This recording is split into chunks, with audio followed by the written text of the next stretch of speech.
Rema hari ini, Lukas 11 ayat 1. Pada suatu kali Yesus sedang berdoa di salah satu tempat. Ketika ia berhenti berdoa, berkatalah seorang dari murid-muridnya kepadanya, "Tuhan, ajarlah kami berdoa, sama seperti yang diajarkan Yohanes kepada murid-muridnya." Seorang anak kecil belajar berbicara kepada ayahnya. Awalnya, ia hanya bisa mengucapkan kata-kata sederhana, terbata-bata, bahkan sering salah. Namun sang ayah tidak pernah menertawakan atau mengabaikannya. Justru dengan sabar ia mendengar, membimbing, dan mengajarkan cara berbicara yang benar. Seiring waktu, anak itu semakin lancar bicara, semakin berani, dan ia pun semakin dekat dengan ayahnya. Hubungan mereka bertumbuh, bukan karena kesempurnaan kata-kata, tetapi karena kebersamaan yang terus dibangun setiap hari. Suatu kali, setelah murid-murid melihat Yesus berdoa, mereka berkata, "Tuhan, ajarlah kami berdoa." Permintaan ini menunjukkan bahwa doa adalah sesuatu yang perlu dipelajari. Bahkan murid-murid yang setiap hari bersama Yesus menyadari pentingnya doa dan bahwa mereka masih perlu dibimbing.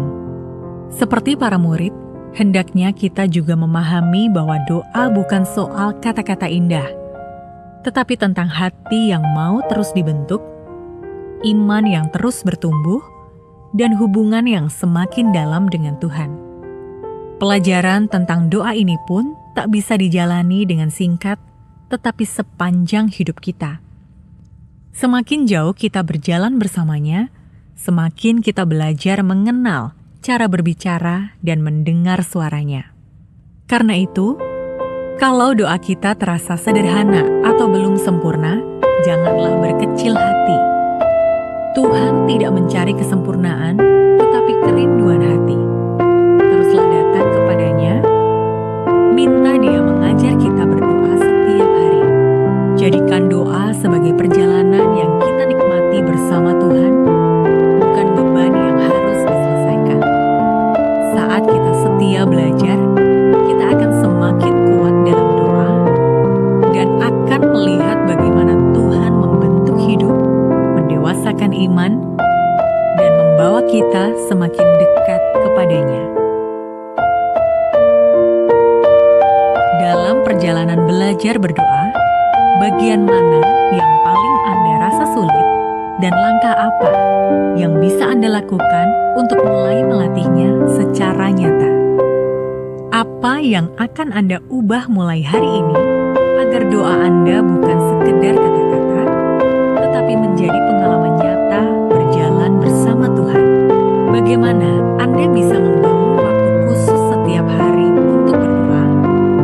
Bukan hanya saat membutuhkan sesuatu, tetapi sebagai hubungan yang terus bertumbuh. Tuhan, kami datang dengan kerinduan untuk belajar berdoa. Ajari kami memiliki hati yang tekun, rendah hati dan setia, supaya kami semakin dekat dengan-Mu setiap hari. Bentuk hidup kami melalui doa, dan tuntun kami berjalan dalam kehendak-Mu. Di dalam nama Tuhan Yesus kami berdoa. Amin. Belajar berdoa adalah perjalanan seumur hidup.